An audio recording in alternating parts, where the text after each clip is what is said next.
the PDP and the APC. I said they should go into competition to know who failed more. What APC is talking about PDP is absolutely correct. What PDP is talking about APC is absolutely correct. What APC is talking about itself is absolutely a lie. What PDP is talking about itself is absolutely a lie. Good afternoon, good evening, good morning, depending on where you're watching us from. I don't come again today. Now today, I know say when all those talk where they say the truth is always bitter. Now today I say this truth is bitter die. If you follow me test this truth, you're gonna say it bitter. Oh boy, Mr. Kenneth don't come open their nyash, all of them. APC, PDP, you don't open their nyash for us today. We don't see the things where they come collect power to do. When they promise us security, promise us this, promise us that. Now we see Mr. Kenneth don't open their nyash today. Give all of us. Make una follow me watch this video. Una go see wetin I dey talk about. And I beg, muna watch, muna share, muna comment your own thoughts on this video. Not me go even tell una muna share. Because this story go dey torture una heart. Seriously. But muna watch, comment, share, and like. Thank you very much, guys. Maybe they are living in another planet. Certainly not in West Africa. And certainly not in Nigeria. Because he's here regurgitating. What you have presently is one state police. One national police. No state police. State, I mean, as in Nigeria. So with Peter be creating three levels of policing. Federal, state, and community. He already used it as Anambra State governor. Under which law will he be able to achieve that? No. The law exists. Section 11 of the Constitution too. That gives you the power as a state to use the resources you have to protect your state. Good. But it does not have the power of the police. That is why whatever you're doing, you're still going to do it under the approval, consent of the police. If you arrest, you take to the police. And that is why there is no prosecution of criminals, bandits and terrorists. How many have been convicted?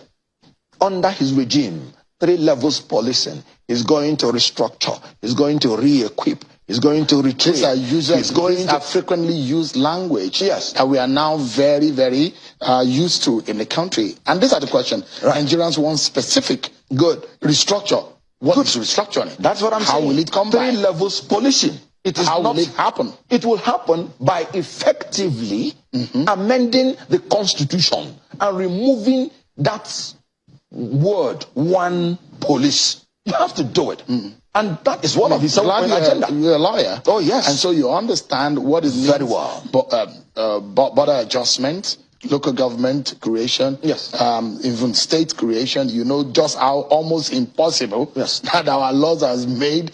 They are just at the review and the amendment of that to happen in this country. So the question is, these are things that are in the 8th, in the 7th, in the 9th National Assembly. They've tried to amend, but it has never come true. Because there's no sincerity of purpose. Would you give such an amendment to a Tinubu that does not believe in restructuring of state police, that is not even stated in his manifesto? You think it will work? No. Dictators like to operate outside the state apparatus to achieve what they want. Let me tell you, our problem in Nigeria is not the scarcity of good governance plans, ideas, and policies. No, we're not bereft of that. You're here and you know about 2020 vision. No. What we lack is a combination. What we have is a combination of institutional weaknesses and lack of political will. That is why my principal is offering a new brand of leadership that is transformative, that is responsive, that is responsible, and less transactional. So what we are looking for now is that president who will go in with executive orders. You can achieve the security. What is Amotekun asking for? For powerful weapons to be able to engage the terrorists who have superior weapons over them. Why should the federal government not grant them? Under existing laws already. So there's no political will. So what he is saying, he's going to offer that brand of new leadership. And let me tell you, he talked about destroying this structure of criminality. And you and I know that these parties have been talking about structures. They have structures. And the structure they have, as you can see, the PDP and the APC, I said they should go into competition to know who failed more. What APC is talking about PDP is absolutely correct. What PDP is talking about APC is absolutely correct. What APC is talking about itself is absolutely a lie. What PDP is talking about itself is absolutely a lie. Now, you can see I'm surprised and shocked and embarrassed by the lies that are oozing out from their spokespersons. Let me tell you what Obasanjo said about the structure these people have. He said Atiku Abubakar is a man that has propensity for corruption, tendency to disloyalty, inability to say and speak the truth at all times.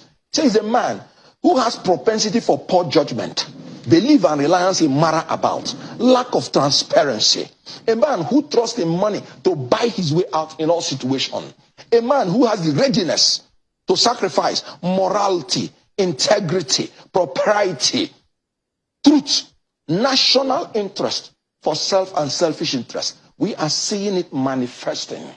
You could see in that tape you are talking about Michael Achimugu. It was the voice of Atiku Abubakar, and they have admitted it by saying they want to leave it to concentrate on their campaign. He's denied that that is not the voice of Atiku Abubakar. No, when you deny, you go to court and sue the person for libel, for defamation, for slander. In the absence of that, that is an admission. It's not Atiku Abubakar.